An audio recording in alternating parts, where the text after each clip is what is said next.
Hello दोस्तों, स्वागत है आपका हमारे लर्निंग फ्यूचर चैनल में। आज हम 1857 के क्रांति का अंतिम पार्ट पढ़ेंगे। इससे पहले हम पार्ट 1, पार्ट 2 और पार्ट 3 1857 के विद्रोह के बारे में पढ़ चुके हैं।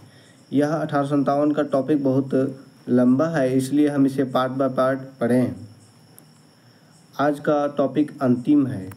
यदि आपको यह सेशन अच्छा लगे तो सेशन को लाइक करें और चैनल को सब्सक्राइब करें। आज का क्लास शुरू करते हैं। आज का क्लास 1857 क्रांति का परिणाम है कि इसका क्या परिणाम निकला 1857 की क्रांति का। तो इसका कई परिणाम थे, इसका निम्नलिखित परिणाम थे जो कि हम बिंदुओं के हिसाब से आपके सामने लाए हैं। इसका पहला परिणाम क्या निकला 1857 की क्रांति का, तो कंपनी शासन का अंत। यानी 1857 के क्रांति से पहले जो भारत में शासन किया करते थे वे ईस्ट इंडिया कंपनी के द्वारा शासन हुआ करता था। लेकिन 1857 के बाद ईस्ट इंडिया कंपनी को हटा दिया गया और सीधे ब्रिटिश क्राउन के हाथ में भारत का नियंत्रण चला गया।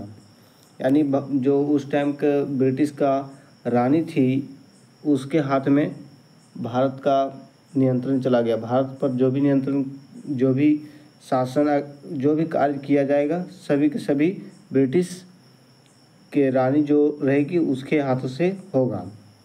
वही इसमें लिखा होगा, हम देखते हैं क्या लिखा है इसमें। इसमें लिखा है ब्रिटिश ईस्ट इंडिया कंपनी का प्रशासन भंग कर दिया गया और भारत ब्रिटिश क्राउन के प्रत्यक्ष नियंत्रण में आ गया। मैंने आपको जो बात बताई वही बात इसमें लिखा गया है। भारत सरकार अधिनियम 1858 पारित किया गया जिसके तहत सत्ता कंपनी से क्राउन को हस्तांतरित कर दी गई। वही बात है कि कंपनी इसके भारत का सत्ता जो कंपनी के हाथ में थे उसे ब्रिटिश क्राउन के हाथ में चली गई। ठीक है, आगे की ओर देखते हैं। दूसरा इसका परिणाम क्या निकला। दूसरा परिणाम निकला शासन में परिवर्तन। यानी कि जो शासन कंपनी के द्वारा पहले किया हुआ करता था अब वह ब्रिटिश क्राउन के हाथ में चली गई है। तो इसमें क्या परिवर्तन आया आगे देखते हैं। लंदन में भारतीय मामले की देखरेख के लिए एक नए भारतीय सचिव की नियुक्ति की गई। यानी जो पहले ब्रिटिश कंपनी के हाथ में इसकी देखरेख थी भारत के मामलों का, लेकिन अब वो लंदन में एक सचिव की नियुक्ति की गई, इसके हाथों में चली गई। राज्य सचिव को सलाह देने के लिए एक भारतीय परिषद की स्थापना की गई।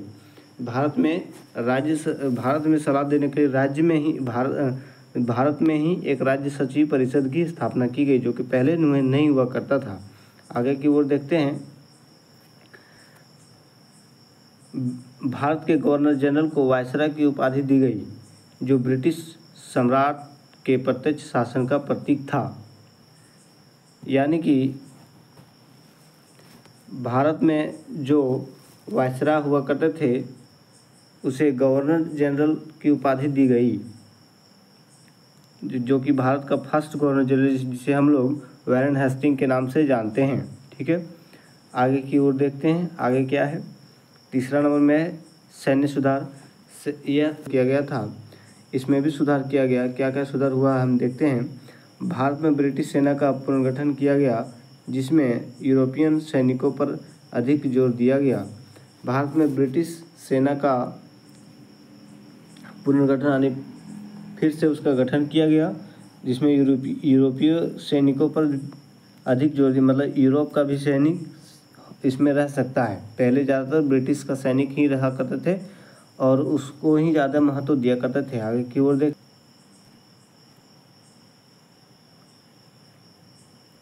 भारतीय सैनिकों के मुकाबले ब्रिटिश सैनिक का अनुपाति ब्रिटिश सेना में थे उससे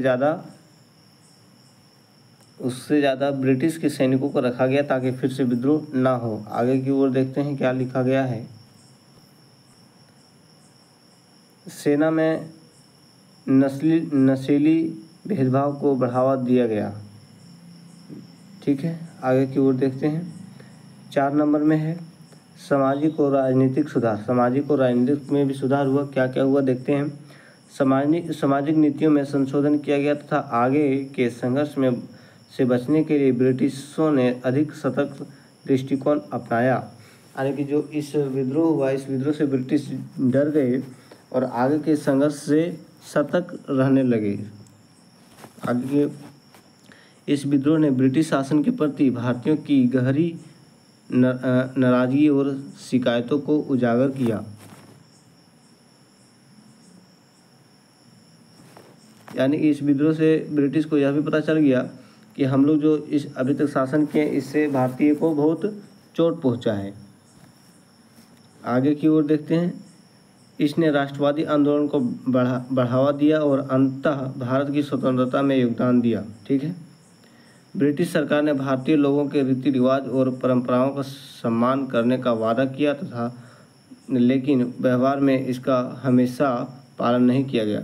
इस विद्रोह के बाद ब्रिटिश सरकार ने भारतीयों से वादा किया कि आपके परंपरा जो कि पूर्वज द्वारा रीति रिवाज चलाया है, परंपरा चलाया है, जिसका सम्मान आप इन सभी को आप सम्मान करेंगे, लेकिन बाद में यह ऐसा हो नहीं पाया। आगे की ओर देखते हैं क्या लिखा गया है।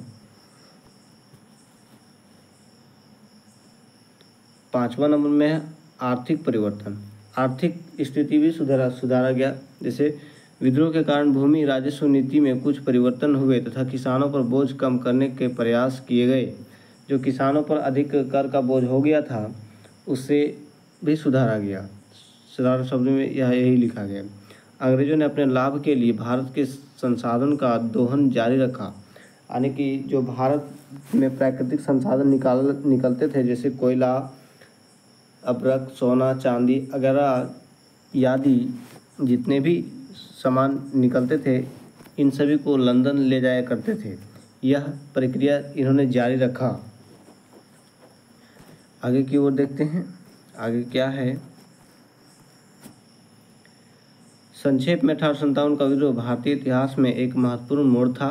हालांकि इससे अंततः दबा दिया गया, लेकिन इसने ईस्ट इंडिया कंपनी के शासन की कमजोरियों को उजागर कर दिया और भारतीय स्वतंत्रता के लिए लंबे और कठिन संघर्ष की नींव रखी। इन शब्द का अर्थ यह हुआ प्यारे स्टूडेंट कि 1857 का जो विद्रोह हुआ तो अंग्रेज़ों की कमजोरियों को उजागर किया। अंग्रेज़ों की क्या कमजोरी ये भारतीयों को पता चला और भारतीयों को इससे यह भी पता चलने लगा कि हम आज़ाद हो सकते हैं। इस युद्ध में नहीं हो पाए, लेकिन अगला कोई युद्ध हम लोग छेड़ेंगे तो इसमें हम स्वतंत्र हो सकेंगे।